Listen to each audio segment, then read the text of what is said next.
Welcome to the Real News Network. I'm Jessica Devereaux in Baltimore. Now joining us to give us a special report on the Israeli military-industrial complex is our guest, Shir Hever. Shir is an economic researcher for the Alternative Information Center, a Palestinian-Israeli organization. Thanks for joining us, Shir. Thank you for having me, Jessica.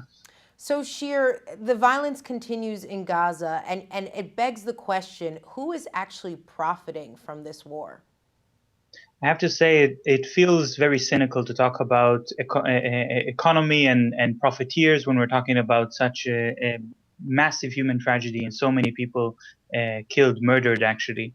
But I think it is very important to understand the economic aspect of it, because it also tells us a little bit why this is happening, and maybe also gives us an idea of what is required in order to stop it. We've seen in the last couple of years a pattern. Every 2 years or so, the Israeli military attacks Gaza, attacks the Gaza Strip, and causes a lot of destruction. But right after each one of those attacks, there is a trade show in which Israeli weapon companies show their wares, show their technologies, and boast that these are the very technologies that have been used just now against Palestinians in Gaza. We saw that after the attack of 2008-2009, known as Cast Lead, where the main theme was those robots that go into houses to look around corners. Then we saw that again in the attack of 2012, which was called Defensive Shield, where Pillar of Cloud, in which the main theme was the Iron Dome system that can intercept the Palestinian rockets. And now in the current attack, we have again the Iron Dome system that is supposed to intercept rockets.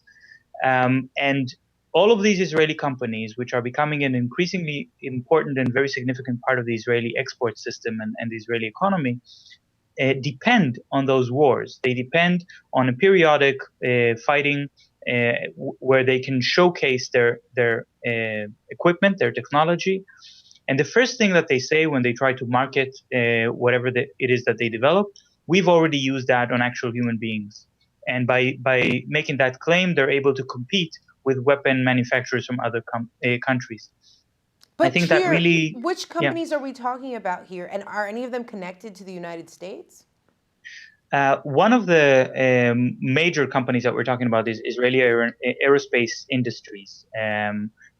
This company, there was a little article about it in the newspaper just 2 days ago, that right now in the middle of this attack, they've issued they've issued bonds and tried to raise finance in order to expand the company and increase their production.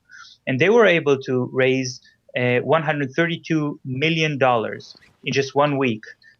Which comes up as $132,000 per Palestinian killed in this attack. By now, there are more Palestinians who have been killed, but by now the company has also sold additional bonds. And this company sees a direct relation between the violence against Gaza and the ability of this company to find new markets for its products. Another very prominent company is called Elbit Systems. This is a very famous Israeli company which specializes in drones. And of course, they're also very active in this war. All of these companies are also extremely connected to the United States. And the United States is the biggest supplier of aid, military aid to Israel. And this military aid comes in the form of weapons, actually. So these military companies have learned to work in symbiosis with the US arms industry so that they develop their technologies together in order to provide components which are produced in Israel and work with US manufactured weapons. So in fact, this war is not, this attack on Gaza is not just a trade show for the Israeli arms industry, it's also a trade show for the United States arms industry. And the demand for weapons always increases every time Israel goes into another cycle of violence in the Middle East. I think there's one point that is very important to make, though, because through understanding the importance of the arms trade to this conflict, we can also understand why the Hamas party has made its ceasefire proposition joint with the Islamic Jihad about 2 weeks ago, in which they offered a 10-year ceasefire. Now, Hamas's acronym for Harakat al-Muqawama al-Islamiyya, which means the Islamic Resistance Movement. Their whole idea is to resist the occupation. And they basically said in their ceasefire offer, we're willing to stop resisting the occupation for 10 years. And I think they only could make that offer because they knew that Israel would not accept it.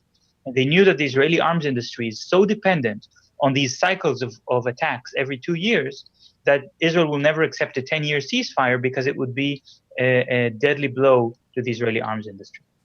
All right, Shir Hever, very, very interesting analysis. Thank you so much for joining us. Thank you for having me. And thank you for joining us on the Real News Network.